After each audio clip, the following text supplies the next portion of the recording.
Hello, I'm Stephen Fry, and I have adored gadgets ever since I was knee-high to a space opera. Gadgets entertain us. They connect us. They educate us. They impress us. And of course, sometimes they frustrate us. But whichever way you look at them, they make the world a much, much better, and dare I say, happier place. So, come into my world as I, along with some of my friends, reveal a feast of magnificent gadgets that will provide for a fun and stress-free existence. It's taking me to a happy place. Consider me your humble servant, your knight in crumpled corduroy, your gadget man. Tonight, it's all about the gadgets whose sole purpose in life is to entertain us. Oh yes, genius! Jeremy Clarkson will help me test the future of pub games. Whoa, my balls! And I'll be attempting to turn this building into the biggest video game the world has ever seen. We're about to make history.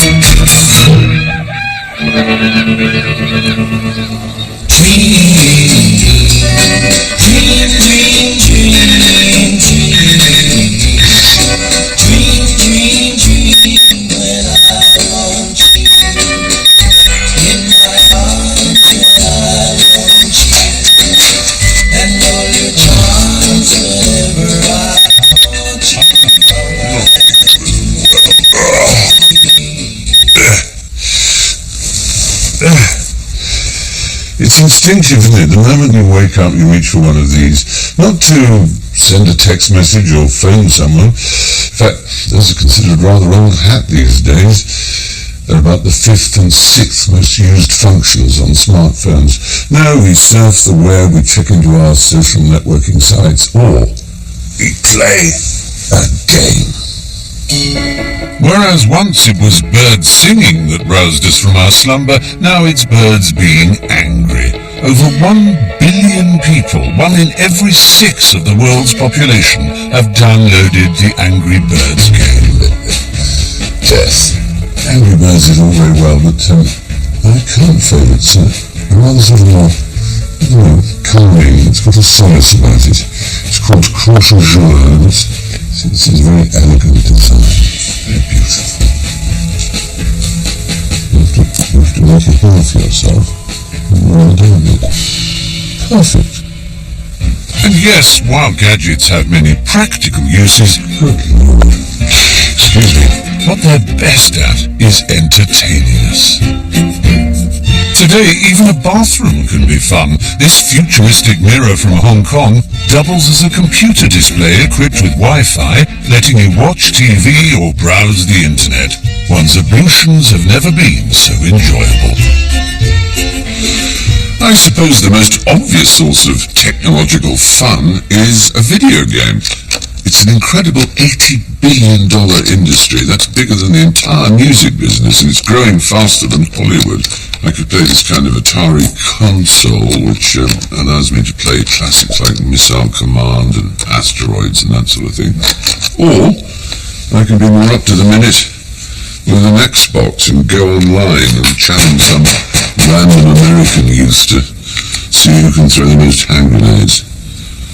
Take that. Oh no, I'm dead.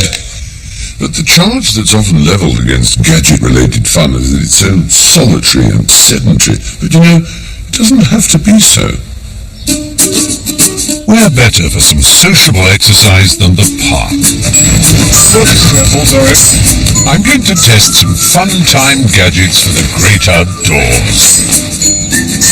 Well, it's the good old-fashioned municipal park where we come to get our exercise and, of course, to exercise man's best friend. But this man's best friends can be combined in one, not only the lovable dog, but gadgets combined in these extraordinary animal gadgets. And we're going to try them out with a willing crowd of canine and human testers. See how they work. They're heavy enough, goodness me. You ain't nothing but a hound. Meet the guinea pigs. Or rather, guinea pooches. You ain't nothing but a hound. It's nothing on the door. You can wag your tail.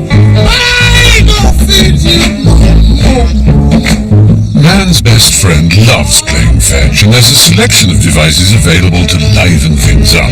A Hyperdog tennis launcher is essentially a catapult. Watch. What's this? Watch it. What's this? Watch it. Look. Look at it! Oh, good boy. Girl. Right. Good girl. Yeah, I like this one. It shoots further than you can throw. So better exercise for the dog in that sense. Yes, absolutely.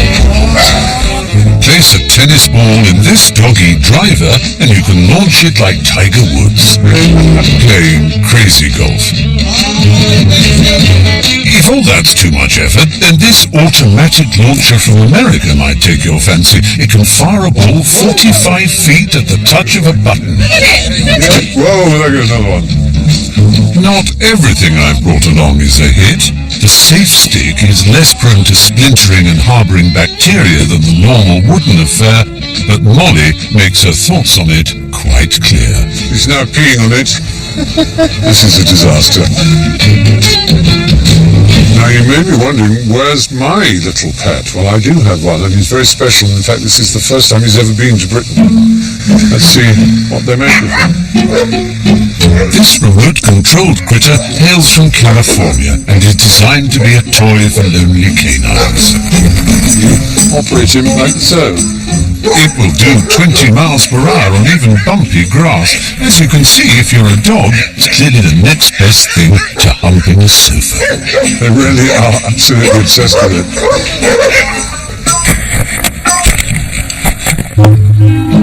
There's one gadget I'd like to test, something to help when nature calls. Through here I've been hunting for hours, and I'm using this extraordinary vacuum-powered dog-do sucker-upperer. Oh God, please work. Oh, that's gruesome. Look, it's going in. Oh, good gracious. And then, of course, what do you do with it, you may ask? Well, you've got 2 feet and you do that. Oh, the smell is absolutely unspeakable. And there you have a little bag of, oh no, and it sort of collars it up a bit, but it's just revolting. Ah, the smell is not there. Look, follow me, we can put it away. Oh, in you go. And goodbye. Thank you, I managed not to touch it. Now, before I leave the park, there's something I've been dying to have a go with. The 21st century version of a humble kite. Pilot side, Black Hawk down, here we go.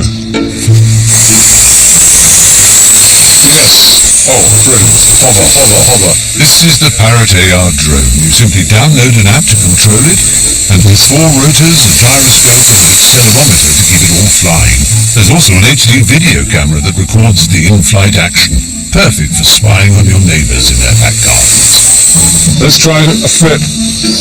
Oh yes, genius! Oh God, I'm good.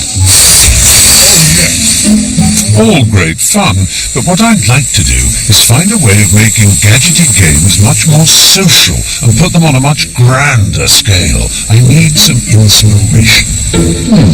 I wonder what other ideas people have had over the years for fun and games gadgets. Once upon a time, fun gadgets were basic to say the least. This curious toy called Pie Face was about as complex as the technology got. But the 70s changed all that with the advent of the computer game. It was all rather scary. More worrying in some ways are those children who are clearly beginning to find it easier to relate to a computer than to relate to other children. For the next 30 years, kids stayed hermetically sealed in their bedrooms, welded to their PlayStations and Nintendos, and although the Wii and Kinect have made things a bit more family-friendly, I want to take things to the next level.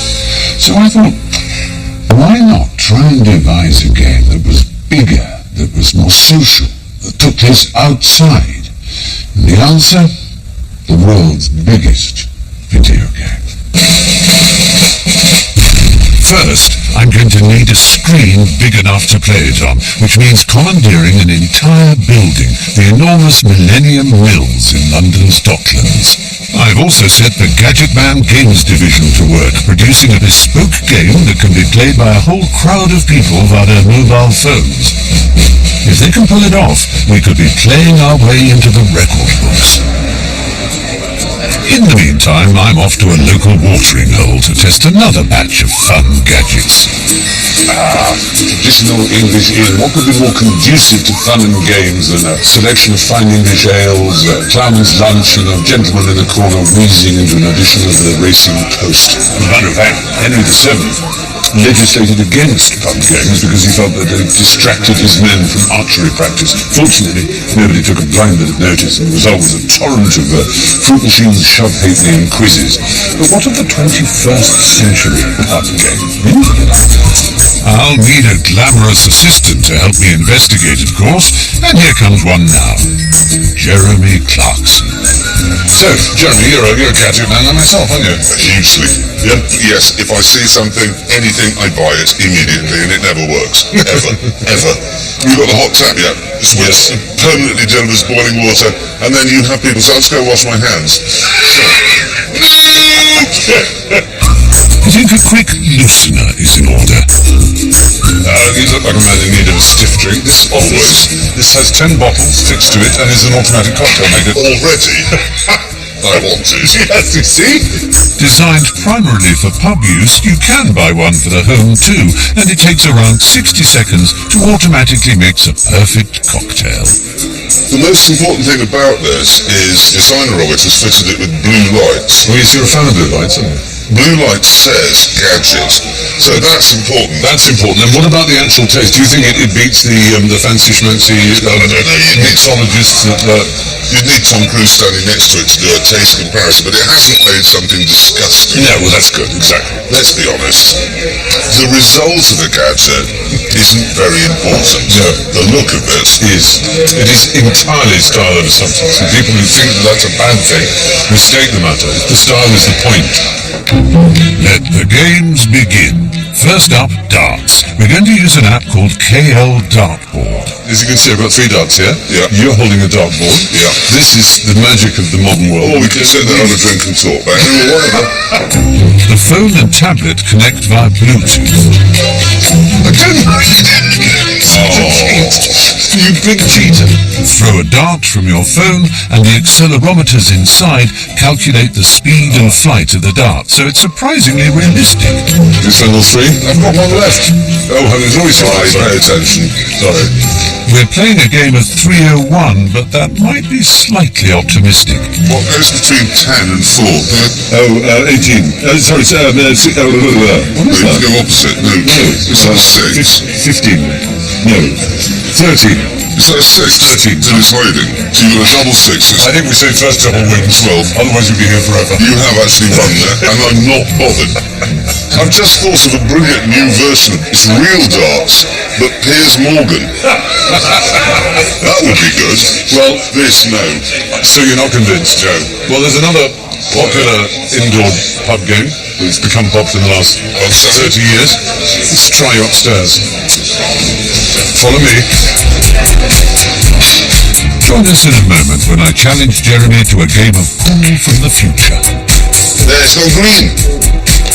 Yes! And find out if my ambitious attempt to stage the world's biggest video game will actually work. Lights, camera, let's try! Welcome back. I'm looking at gadgets designed purely for having fun. Oh yes, genius! And I'm also attempting to prove that you don't have to play video games on your own by turning this building into the biggest multiplayer gadget in the world. But for now, it's back to the pub and a glimpse at the pool game of the future. Right. Well, I've always fancied myself as a bit of a hustler. So yes, billiards. You're good. No. It's like I ski. People go, look at that man, he's wearing skiing clothes, he's on a mountain wearing skis, but that's not skiing. It's much the same with this. Fair enough. So, off you go. Stripes, or what are they called? Spots, I think. Or solids? Not solids. I didn't call them solid. Whoa! Eat my balls! Wait.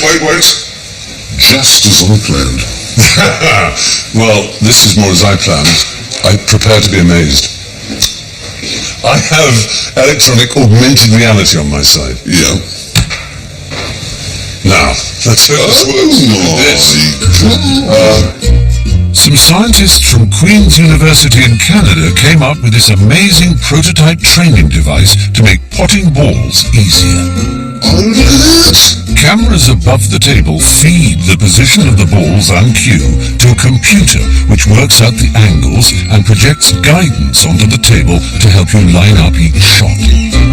The pockets go green when you've lined up correctly, and it also shows the predicted path of the cue ball afterwards, helping with the positioning for the next shot. Ah. There's some green! Yes! To see if the technology really works, I'm playing with the help of the machine, while Jeremy's using old-school hand-eye coordination. So I use it without technology. I've got to get that striking pass in. Yeah. Oh! Sure. It certainly helped my game, but one thing the Gadget can't do is stop your opponent playing well. How unfortunate. You've been hiding right under a bushel all these years. I genuinely don't understand this. The technology is impressive, but it was good old-fashioned luck that decided the game. What's the sign of this? Do you have Jeremy's foul on the black meant I. Black is in. believe that is the end of the game? Well, thank you very much. Technology pleasure. come to my aid in an important way. I like the start thing. I'd buy it just so that I could go, what's this? Then I wouldn't know how it works, and we'd then go and have a cocktail from the machine with the blue lights. Exactly. And we might watch television. And as you probably know, like everything else, televisions almost every 6 months improve themselves. Could this extraordinary glasses-free 3D telly be the future of TV? Feast your eyes on lenticular 3D HD TV. Well, just my eyes. Sadly, everybody watching at home isn't able to see the three-dimensional nature of it. What's interesting is it actually has a camera at the bottom, rather like sort of Connect or something might have a camera. What it does is it can detect up to 9 pairs of eyeballs. So what it's doing is actually adjusting the image to your own eyeballs so that it appears 3D. So yeah, it is actually reading you and giving you a particular slant of the pixels such that you might get a... No way. Yeah, that's how it works. It is extraordinary that you can watch without glasses, because obviously you don't feel foolish wearing those glasses. Even if they look like sunglasses, they're a bit silly, aren't they? You look silly. So let's imagine we're playing a quiz game and you've won the star prize, which is whichever one you choose of what we've had today. So it can be the cocktail mix. It can be the darts and the dartboard, my lovely. Oh, my lovely, yeah. And it can be the augmented reality pool, my darling. Barbecues. Yeah, my love, yeah. And Or you've been Derek Beatty. I'm not sure. But I actually have the cocktail machine, because of course I'm an alcoholic. But no, I liked it actually. Blue lights, very good. And the blue light, that's yours to keep. Thank you so much.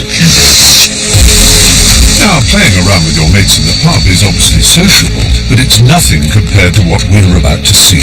It's time for our attempt to create the biggest, most social video game in the world.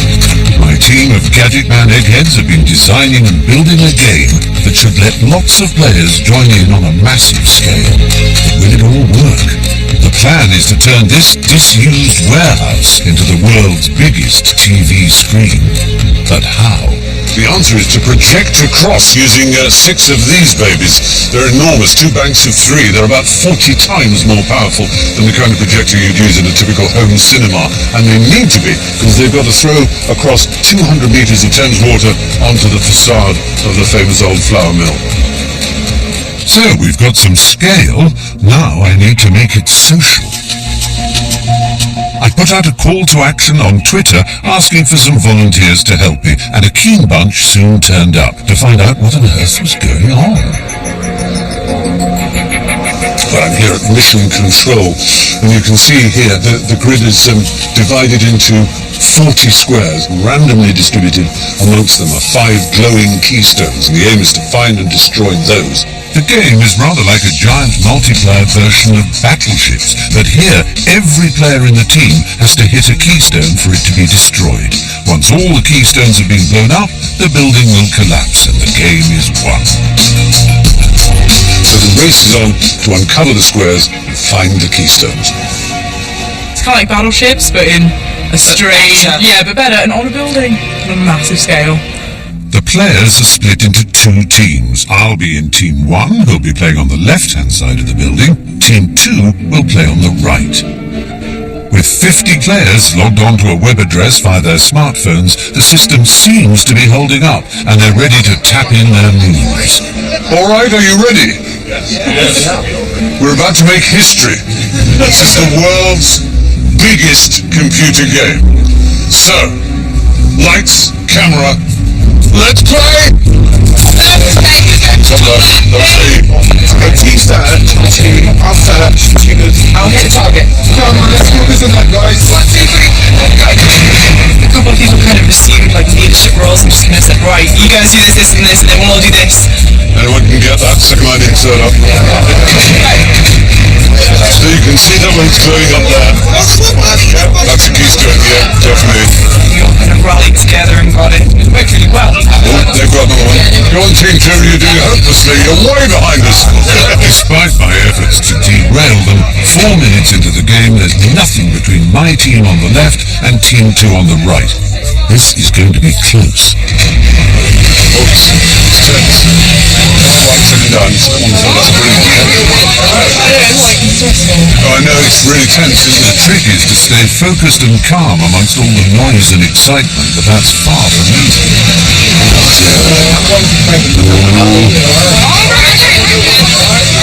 Very, very close. They're just, oh my goodness,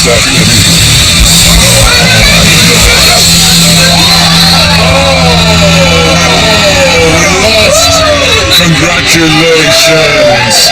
Very close though, my goodness. I think we can call this game a success though, can't we? It actually engaged us enormously. We cooperated, we communicated. It was a lot better than just being alone remotely in a locked, smelly room with a no entry sign on and a black t-shirt with a weird name. Why are you looking at me?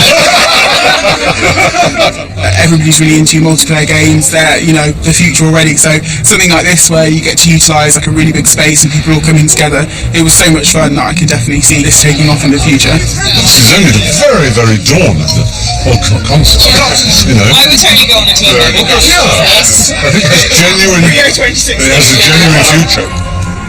The concept has been proved. Taking a computer game into the open and playing it on a massive scale has been an unmitigated success. It's been sociable, inclusive, and has turned entertainment into an event. Believe me, you've just watched the next big thing in having fun. That, in my book, is mission accomplished.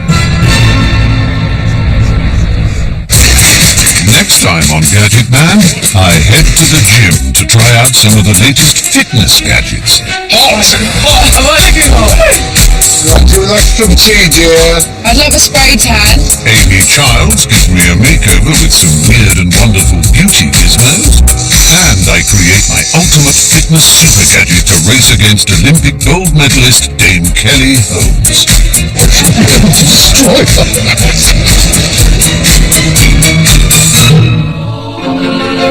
A bag of crisps so large you need a ladder to get into it. Heston's back tomorrow on 4 with his fantastical food taken on the packed lunch at 9. Next though, hunting bullfrogs and skinning alligators. John Richardson and Sean Locke are on the Real Man's Road Trip.